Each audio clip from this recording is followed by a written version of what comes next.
এটা ছিল 31শে আগস্টের বিকালবেলা। ওই যে বললাম না প্রথমেই যে মন্দিরটার গেটটা দেখিয়েছি, তা আমরা এখানে চলে এলাম দর্শন করতে। আর এই যে সামনে যে পুলিশটা দেখছো, ওনার কথা আর কী বলবো, উনি তো মানে সত্যি ভীষণ ভালো মানুষ। আমার বর্মশাই অফিসের একজন দাদা আছে, তার ভাই, তাদের বাড়ি অবশ্যই বেনারসেই।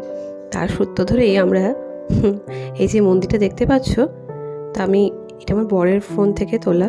আমার ফোন অবশ্য ওই যে বলেছিলাম লকারে রাখা ছিল, আর আমার বরের ফোনটাও রাখা দরকার ছিল, কিন্তু এই পুলিশ অফিসার উনি রেখে দিয়েছিলেন নিজের কাছে, যাতে এইটুকু ফটো তোলা যায়। আর এইসব ফটোগুলো অবশ্য তোলা যায় না, কিন্তু আমরা তুলতে পেরেছিলাম। এই যে এনার কথাই বলছি, ওনার ফটো না দিলে হয়তো খুব ইয়ে ছিল। তারপরে উনি আমাদেরকে লস্যি অফার করেছিলেন। লস্যিটা খেয়ে আমরা চলে এলাম চায়ের দোকানে। অবশ্য চাটা আমি খাইনি, চাটা শাশুড়ি মায়ের জন্য ছিল, ওনার জন্য রুমে নিয়ে যাচ্ছিলাম। তারপরে একটু ব্যালকনিতে দাঁড়িয়েছিলাম সন্ধ্যের দিকে। আর আমরা যে কাশী বিশ্বনাথের দর্শন পেলাম, সেখানে তো প্রচণ্ড ভিড় থাকে।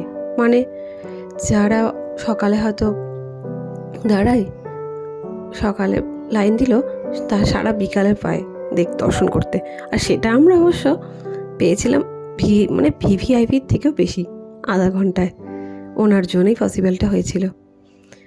যাই হোক, তারপরে আমরা ওনার অবদান কিন্তু শেষ করা যায় না।